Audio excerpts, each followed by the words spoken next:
Hore, hore, hore, hore, hore. Bertahun-tahun aku menunggu berita yang paling aku sukai ini. Siapa yang di Malaysia yang suka jolo? Angkat tangan. Pasti 99% orang rakyat Malaysia pasti menanti-nantikan keputusan yang paling ditunggu-tunggu ini. Apabila akhirnya Jolo dijatuhkan hukuman penjara. Ini satu berita yang paling kita gembira. Jolo yang selama ini dicari-cari, ditunggu-tunggu supaya dapat hukuman, akhirnya kali ini mendapat hukuman yang setimpal. Apabila Jolo dan bapaknya, Bapak Jolo, dihukum penjara kerana menghina mahkamah. Inilah yang kita tunggu. Ini yang kita tunggu. Supaya durjana sebenar yang menyebabkan betapa ruginya Malaysia melalui 1MDB dipenjarakan segera. Bahkan sekarang telah dijatuhkan hukuman penjara. Mahkamah Tinggi Kuala Lumpur menjatuhkan hukuman penjara terhadap ahli perniagaan dalam buruan Low Tiak Jo dan bapanya Larry Low Hock Peng kerana tidak mematuhi perintah yang melarang mereka melupuskan aset. Namun kedua-duanya tidak hadir mahupun diwakili peguam ketika perbicaraan di depan Hakim Hayatul Akmal Abdul Aziz hari ini. Perintah itu dikeluarkan selepas dua beranak itu gagal mematuhi instruksi Mareva yang diperoleh 1MDB dalam saman berjumlah AS 3.7837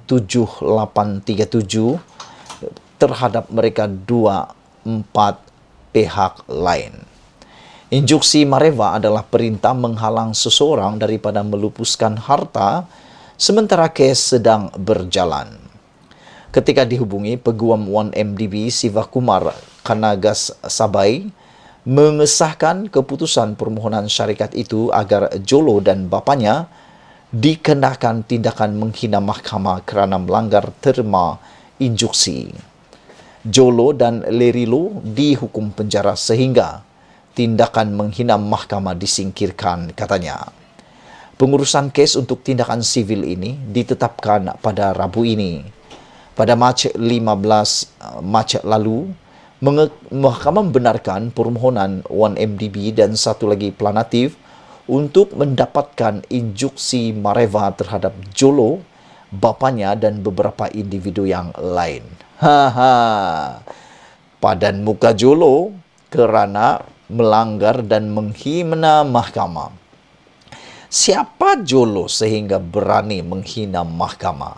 Dia ingat dia lebih tinggi daripada mahkamah. Dia ingat semua benda boleh dibeli dengan duit.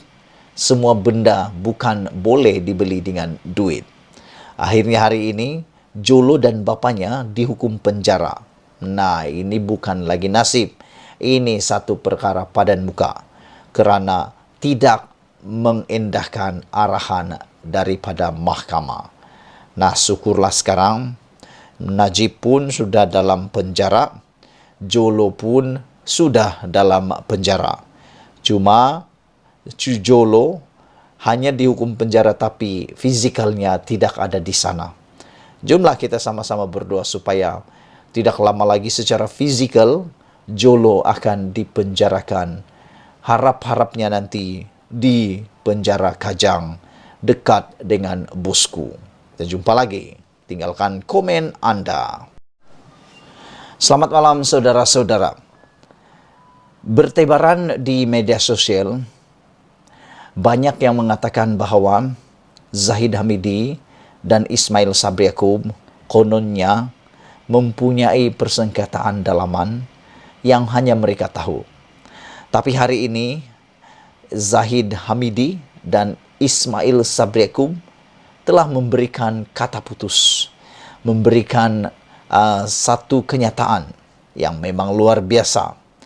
Di saat kempen bermula, di saat sudah dibubarkan parlimen, barulah kenyataan-kenyataan yang mengejutkan ini.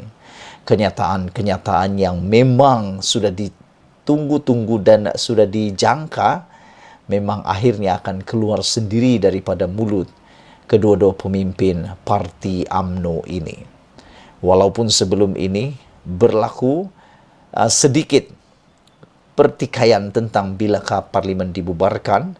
Saat parlimen sudah dibubarkan, tiba-tiba inilah dia jawapan daripada mereka. Tiada perpecahan antara saya dan Zahid, kata Ismail Sabri Yaakob. Perdana Menteri Datuk Seri Ismail Sabri Yaakob berkata, beliau dan pengerusi Barisan Nasional BN Datuk Seri Dr. Ahmad Zahid Hamidi tidak mempunyai sebarang isu atau berlaku perpecahan seperti dakwaan atau tohmahan sesetengah pihak.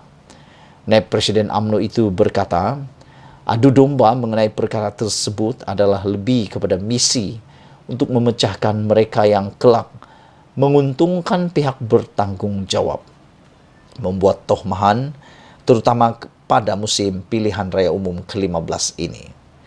Saya beri jaminan tiada isu antara saya dan Ahmad Zahid Hamidi, tetapi wujud nasi-nasi tambah di luar sana sebenarnya kerana apabila kita berpecah, yang untung mungkin mereka. Pepatah Melayu mengatakan, antan sama antan berlaga, ayam di tepi kekenyangan. Kita berlaga, dia untung. Jadi marilah kita bersatu, biarkan dia yang rugi, kata Ismail Sabri Yaakob dalam melancarkan program Solidariti Kestabilan dan Kemakmuran BN di Kompleks UMNO Datuk Bagan Datuk hari ini. Ismail Sabri juga berkata, apabila timbul pelbagai perkara dan persepsi luar berkaitan fitnah perpecahan tersebut, beliau dan Ahmad Zahid duduk berbincang bagi menghentikan serta menepis persepsi jahat itu. Justru beliau berkata, adalah penting bagi Barisan Nasional untuk terus bersolidariti, mengukuhkan perpaduan yang ada, agar tidak lemah diserang tomahan mana-mana pihak, khasnya kem pembangkang, kata Ismail Sabri Yaakob. Saudara-saudara, itulah dia jawapan daripada Perdana Menteri sementara Malaysia, Ismail Sabri Yaakob, tentang hubungan terkininya dengan Zahid Hamidi yang sebelum ini memang dilihat secara tidak langsung maupun secara langsung agak tegang sebelum pembubaran parlimen diadakan. Akhirnya, selepas sudah bubar, maka apa yang berlaku diakui. Tiada perpecahan antara beliau dan Zahid Hamidi. Dalam ruangan komen yang aku baca di sini, ada yang menulis, mungkin Ismail Sabri Yaakob takut untuk tidak dicalonkan sebagai calon PRU 15 kalau masih menentang Zahid Hamidi. Kerana di tangan Zahid Hamidi tanda tangan watika pelantikan sebagai calon ahli parlimen, calon parlimen dalam PRU kali ini. Siapa yang lawan bos akan kena cantas. Siapa yang lawan bos pasti akan terima bahana. Itulah yang ditakuti oleh mungkin sebilangan orang yang ada di dalam UMNO maupun kepimpinan di bawah Zahid Hamidi. Sebelum kita berpisah, sila tinggalkan komen anda untuk isu yang hangat kali ini. Malaysia kita punya, kita jaga sama-sama. Cintai Malaysiaku, kita jumpa lagi. Bye-bye.